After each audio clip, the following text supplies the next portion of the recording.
하나님 말씀 사도행전 6장 8절부터 15절.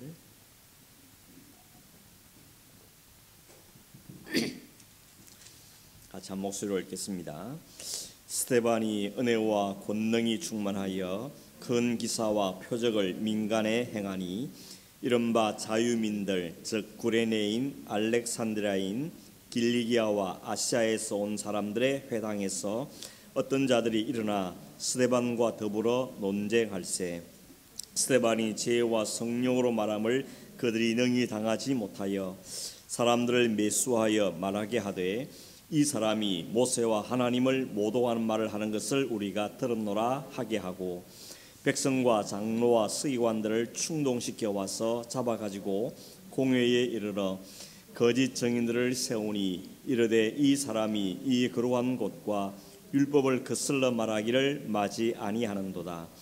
그의 말에 이 나사렛 예수가 이곳을 헐고 또 모세가 우리에게 전하여 준 규례를 고치겠다 함을 우리가 들었노라 하거늘, 공회 중에 앉은 사람들이 다 스데반을 주목하여 보니 그 얼굴이 천사의 얼굴과 같더라.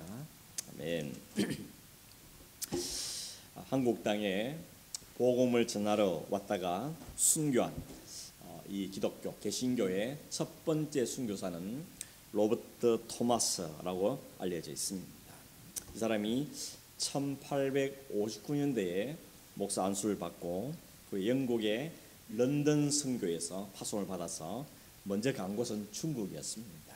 이제 갓 결혼한 아내와 함께 중국으로 떠났는데, 그의 가을에 상해에 도착하자마자 아내가 세상 떠나고 갑니다.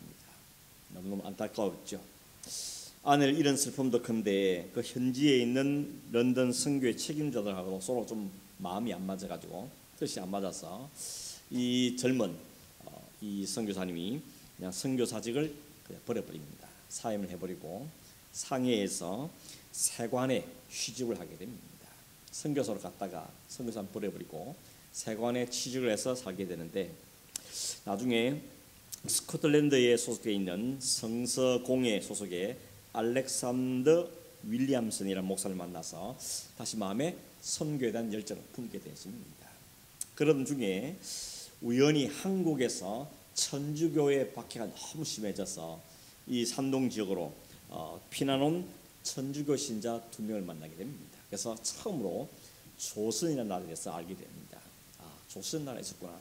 자기는 중국만 생각하고 왔는데 그 아래쪽에 조선 나라에 있다는 사실을 듣게 됩니다. 그래서 마음에 이 조선 혹은 한국에 대한 선교의 꿈이 마음속에 자꾸 일어나기 시작한 겁니다.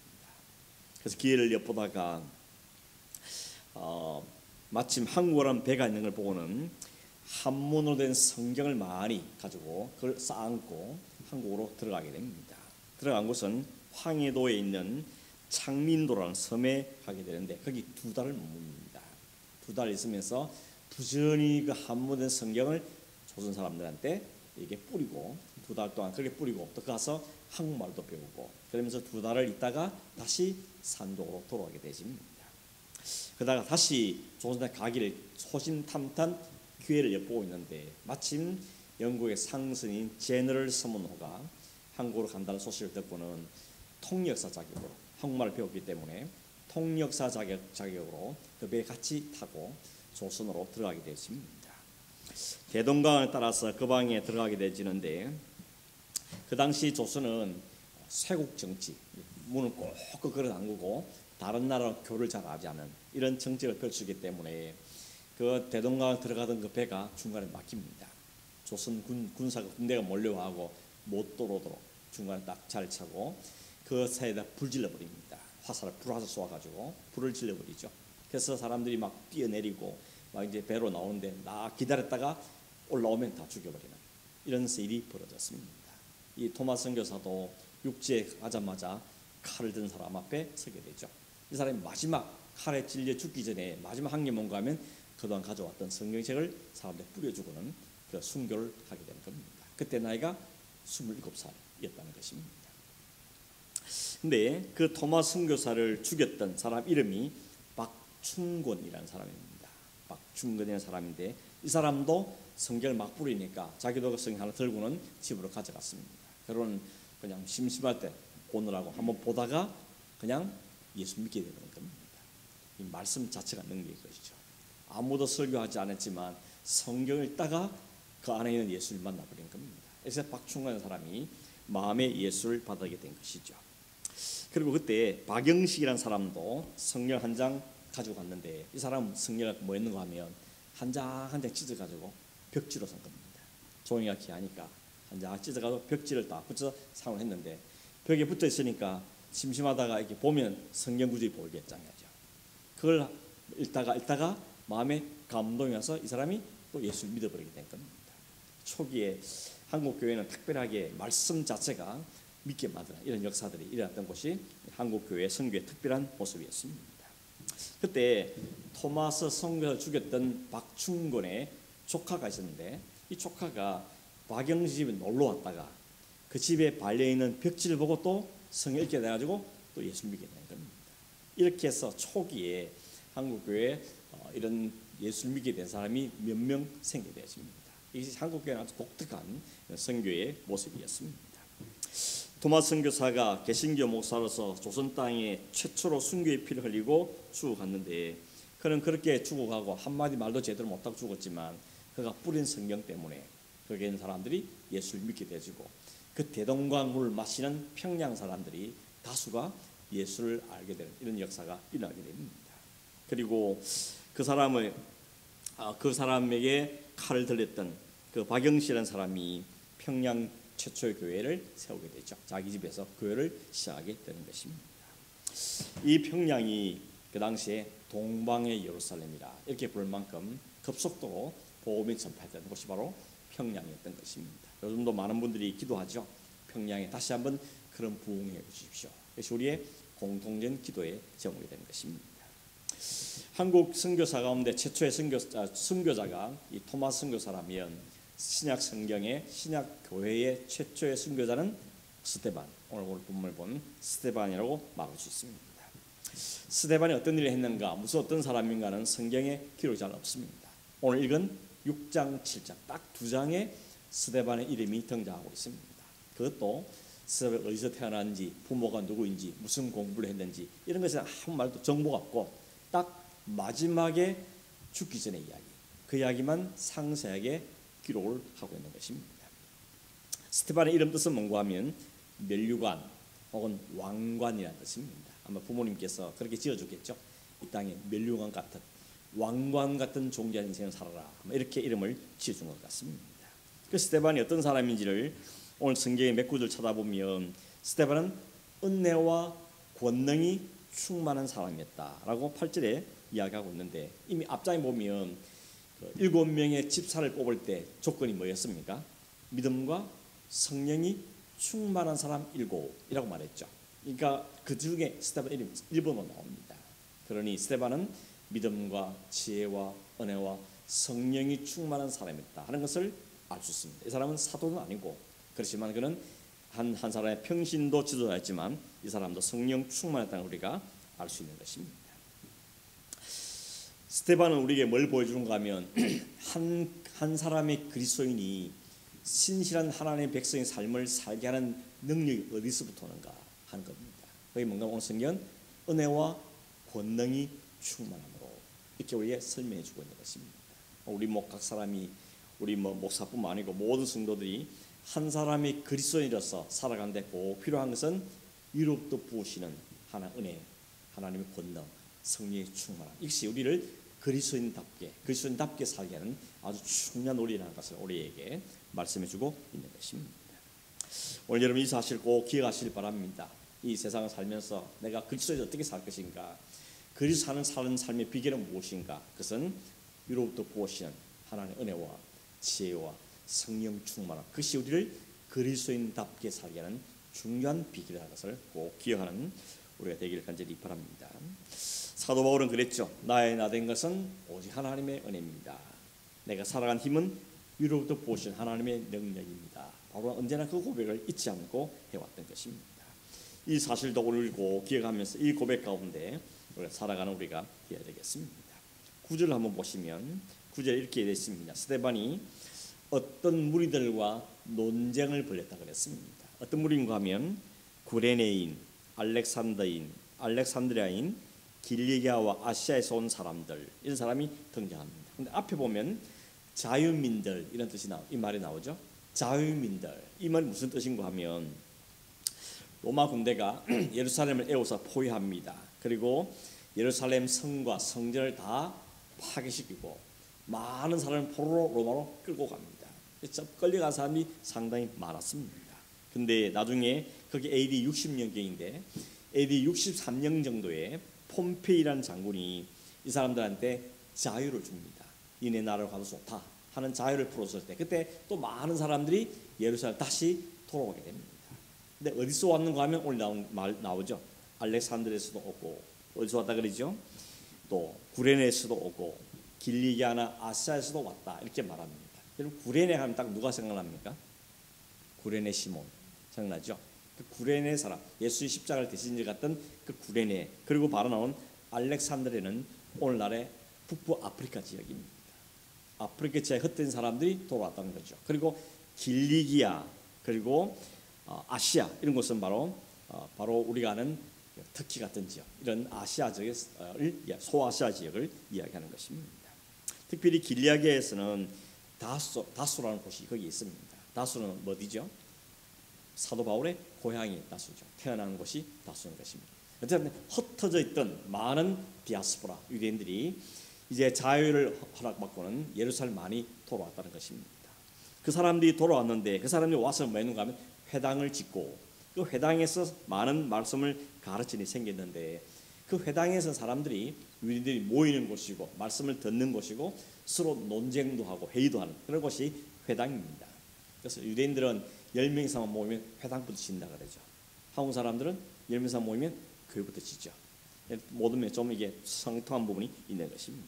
근데 스데반과 이 나머지 사람 여러 명 사람들이 서로 논쟁이 붙었다 그랬습니다. 말싸움 붙은 거죠. 토론이 벌어진 겁니다.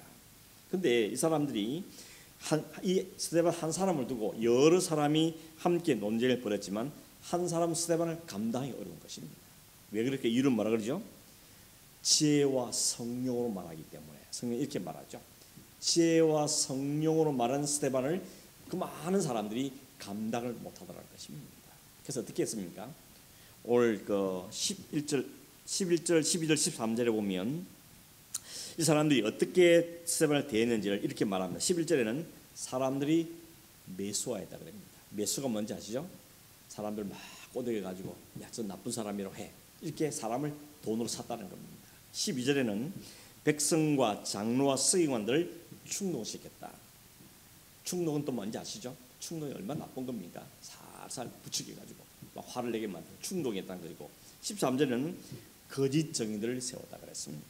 그러니까 말싸움으로 안 되니까 논쟁으로 안 되니까 막 지혜와 성령 충만한 스데반과 말싸움으로 안 되니까 사람을 매수해가지고 거짓 정의를 막 세우고 또 장로들 충동들 막 시켜가지고 이 스데반을 죽이겠다는 거죠. 그렇게 했다는 겁니다. 그러면서 스데반을 모함했는데 어떻게 모함했는가 하면 11절에 보면 이 사람이 모세와 하나님을 모독했다. 그 말을 우리가 들었다고 충동하게 만들었다는 겁니다. 13절에는 이 사람이 이 거룩한 곳과 율법을 것을 말했다. 이 거룩한 곳이라는 것은 회당을 이야기하는 거죠. 하나님 백성이 모여서 말씀도 나눈 이 거룩한 곳을 이 사람들이 훼손해 거슬러 말했다라고 이야기합니다. 14절에는 말하기를 그의 말에 이 나사렛 예수가 이곳을 헐고 또 모세가 우리에게 전하여 준 규례를 고치겠다함을 우리가 들었노라. 예수님도 이 말씀하셨죠. 이 성전을 헐어버리라. 내가 사흘 만에 다시 짓겠다. 이 말을 했는데 스데반도 그 예수가 한 말을 스데반이 했다고 지적하고 있는 것입니다. 결국 스데반이 한 말은 자기가 지어낸 말이 아니고 예수님이 했던 말을 그대로 다시 하고 있는 겁니다. 예수님도 성전에 관해서 그리고 율법에 관해서 말씀하셨죠. 성전에서 뭐라 그랬습니까? 이 성전을 헐어버리라. 내가 사흘 만에 짓겠다. 이렇게 했을 때 그 성전은 자기 육체를 가리킨다고 이야기했죠. 예수님이 십자가에 죽으시며 사흘 만에 다시 부활할 걸 가르친 것이 바로 예수님의 말씀이었던 겁니다. 근데 유대인들이 어떻게 했습니까? 그 말 듣기 싫으니까 예수를 죽여버렸는데 스데반이 똑같은 일 하고 있는 겁니다. 너희가 죽인 그 예수가 사흘 다시 부활하신 분이다 하는 걸 이야기하고 있는 것입니다. 또 하나가 율법에 관한 이야기인데 예수님도 그랬죠. 내가 율법을 폐하러 온 것이 아니고 율법을 완전하게 왔다라고 이야기하고 있는 것입니다. 그의 말씀을 지금 이 스데반도 똑같은 이야기를 하고 있는 것입니다. 그러니 여러분 스데반의 전하는 설교 혹은 말씀 내용은 예수님이 하신 말씀을 그대로 하고 있다는 걸 우리가 알 수 있는 것입니다. 그래서 이 스데반의 설교가 7장 전체입니다. 7장 전체가 스데반이 자기를 모함하고 비판하는 사람을 향해서 자기가 알고 있는 복음의 진리를 설명한 게 7장입니다. 7장 쭉 이야기하다가 나중에 54절 57절에 보면 이 설교를 들었던 사람들의 반응이 기록되어 있습니다. 54절에 말했습니까? 그들이 이 말을 듣고 마음에 찔려 그를 향하여 이를 갈거늘. 여러분 말씀을 들을 때 마음에 찔리면 어떻게 됩니까? 회개되죠. 주님 우리가 죄인이군요. 깨닫고 회개해야 되는데 이 사람들은 마음의 찔림을 어떻게 되죠? 이 스텝을 향해서 이를 갈았다고 이야기하고 있습니다. 뿐만 아닙니다. 57절에는 그들이 큰 소리를 지르며 귀를 막고 일제히 그에게 달려들어 성 밖으로 내치고 돌로 쳤다고 말합니다. 이게 하나님 말씀에 대한 잘못된 반응이죠. 귀를 막고 막 소리를 막 지르고 시끄럽다고 막 소리를 막 지르고 달려들어서 그를 붙잡아서 성 밖으로 집 던진 다음에 돌을 던져 죽였다는 것입니다. 결국 스데반을 돌로 쳐 죽이게 된 것입니다. 이렇게 스데반은 초대교회의 첫 번째 순교의 제물이 된 것입니다. 딱 한 번 설교하고 딱 한 번 복음을 전가하고 돌에 맞아 죽었습니다. 참 안타깝지 않습니까? 아니 이런 사람은 좀 오래 살면서 열심히 복음을 전했으면 좋을 텐데 아니 한 번 설교 죽다니 하나님 왜 이러십니까? 이런 마음이 들 수도 있죠. 근데 여러분 놀라운 것은 이 상황에서 스데반이 보여준 표정인데 15절에 보면 이렇게 말하죠. 스데반의 얼굴이 뭐가 같다고요? 천사의 얼굴과 같았더라 라고 말합니다. 여러분 천사의 얼굴 같았단 말은 왜 이게 썼을까요? 스데반이 천사입니까? 아니죠. 천사는 아닌데 그의 얼굴이 천사와 같았다. 이 말이 담고 있는 의미는 뭔가 하면 마지막 죽어가는 순간에도 하나님이 그와 함께했다는 것입니다. 하나님과 함께하니 그 얼굴이 마치 천사와 같이 평온하고 밝고 기쁨의 얼굴로 변했다는 것을 보여주는 것입니다. 참고로 출애굽기 34장에 보면 모세가 시내산에 올라갑니다. 백성들 다 아래 있고 모세만 올라와라. 그래서 모세가 올라가죠. 뭐 했습니까? 40일 동안 하나님과 독대하고 하나님께부터 율법 10계명을 받아 내려오죠. 그때 내려왔을 때 모세의 얼굴이 뭐다 그랬죠? 광채가 났다 그랬죠. 이 광채라는 것은 모세가 훌륭한 사람이다, 대단한 사람 그걸 말해주는 게 아니고 하나님과 독대했더니 하나님의 영광이 그 얼굴에 반사가 되더라는 겁니다. 그 이야기를 하고 있는 것입니다. 이 스데반도 마찬가지죠. 마지막 순간에 죽어가면서도 그의 복음을 전하는 그에게 하나님의 영광이 그 얼굴을 비추니까 그 얼굴이 천사와 같은 얼굴로 변했다고 이야기하고 있는 것입니다. 오늘 우리는 얼굴이 어떻습니까?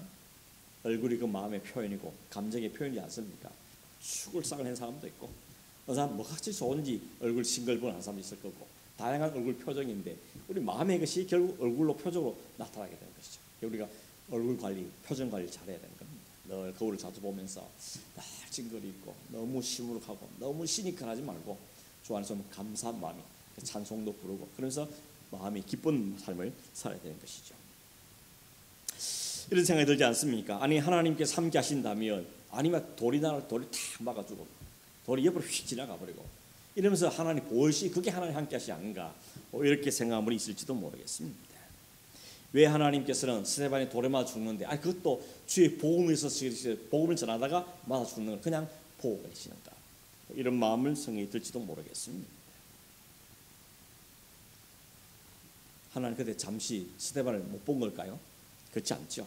55절에 보면 스데반이 돌에 맞아 죽어가는 마지막 순간에 하늘이 열리고 하나님께서 보좌 우편에 하나님 계시고 예수님께서 하나님 보좌 우편에 서신 걸 보았다 그랬습니다. 그러니까 하늘에서 스데반의 모습을 보고 있다는 것이죠. 하늘이 열리고 예수님도 그 스데반의 마지막 모습을 보고 있다는 것입니다. 그냥 어떤 분은 그러죠. 그냥 보고 있으기가 너무 안타까워서 벌떡 일어서가지고 서서 보았다. 이렇게 말씀하고는 볼 수 있습니다.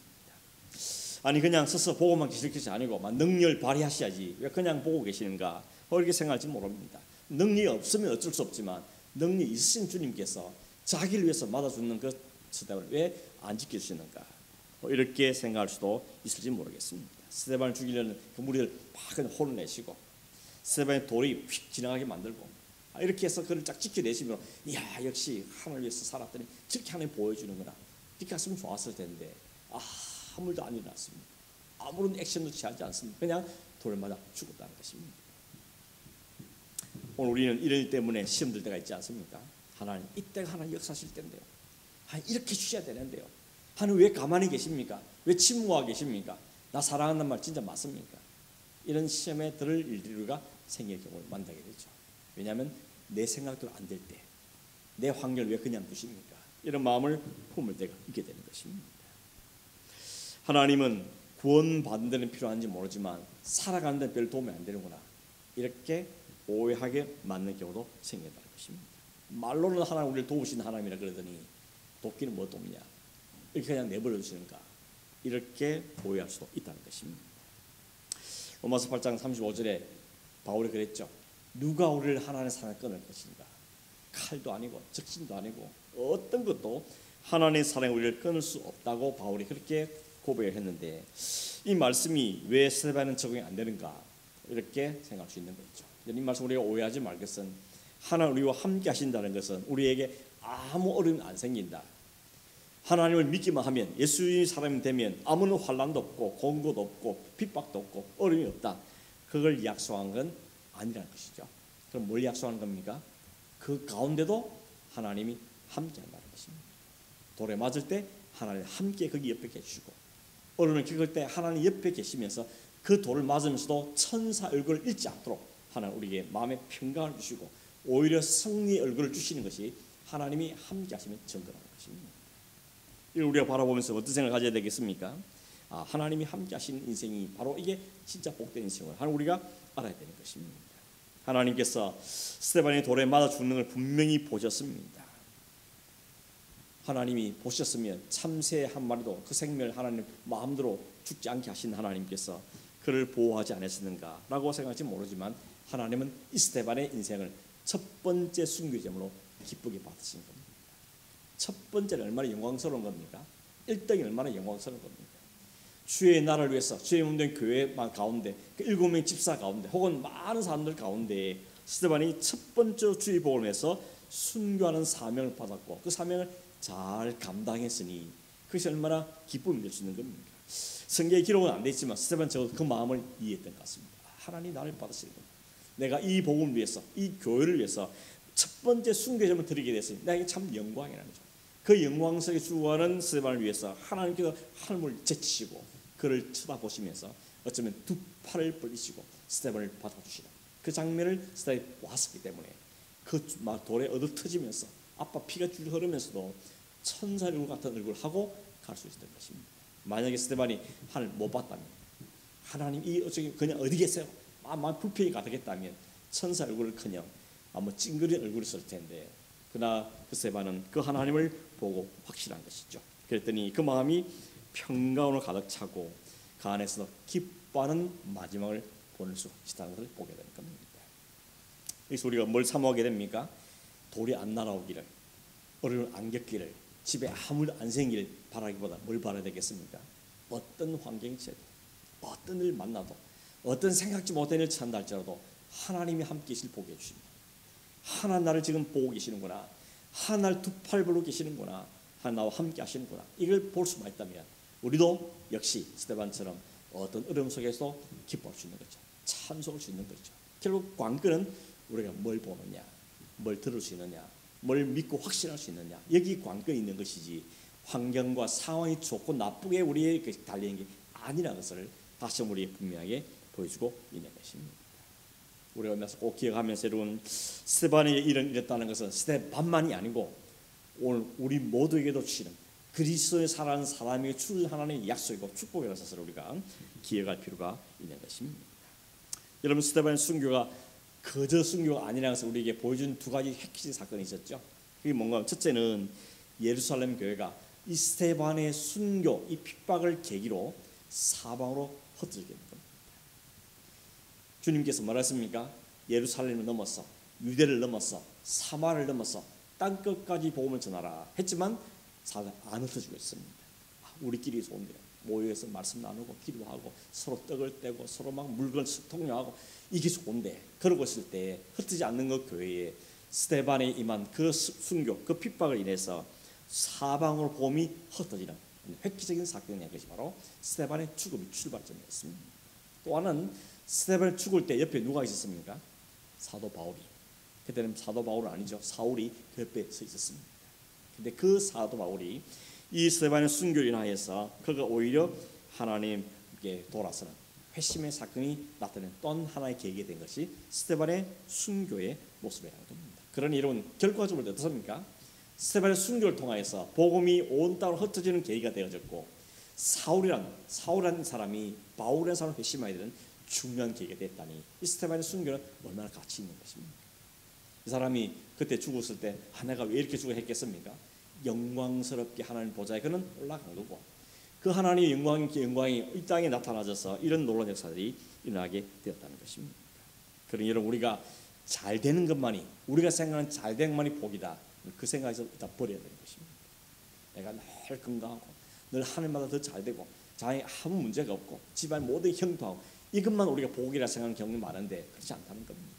하나님의 영광이 드러난다면, 하나님께 우리 향하신 그 목적이 이루어진다면 내가 지금 당한 그 일도 우리 기꺼이 감사할 수 있는, 하나님 복으로 받을 수 있는 이해력이, 하나님의 은혜에 대한 이해가 우리에게 분명히 있어야 되는 것입니다. 그리고 우리가 시선이 어디 있어야 되겠습니까? 얼마나 내가 잘 되는가, 얼마나 내가 바라는 대로 되는가, 여기에 우리의 관심이 있는 것이 아니고 얼마나 주의 뜻이 이루어지는가, 주님의 생각이 어떻게 이루어져 가는가, 주님 어떻게 영광을 받으시는가 하는데 우리의 관심이 자꾸 가 있어야 될 겁니다. 그래서 시선을 그게 자꾸 맞추는 훈련을 우리가 해야 되는 것이죠. 언제나 내 가정, 내 자녀 여기만 시선이 머물러 있으니까 하나님을 보지도 못하고 조금 안 되면 불평과 원망이 나올 수 있다는 것입니다. 그러나 하나님께서 언제나 모든 역사를 주관하시는 안다면, 그걸 이가 믿는다면 이 일을 통해서 또 무슨 일을 주시려고 했을까, 이 일을 통해 하나님 어떤 일을 열매를 맺었을까 하는데 우리가 관심을 갖을 수밖에 없는 것이죠. 그러면 다른 사람은 이해가 안 돼도 나는 이해가 되기 때문에, 하나 안에서 이 역사를 알기 때문에 또 기대감을 가지면서 그 일을 견뎌내는 힘이 우리 안에 생기게 되는 것입니다. 이게 성도의 차이입니다.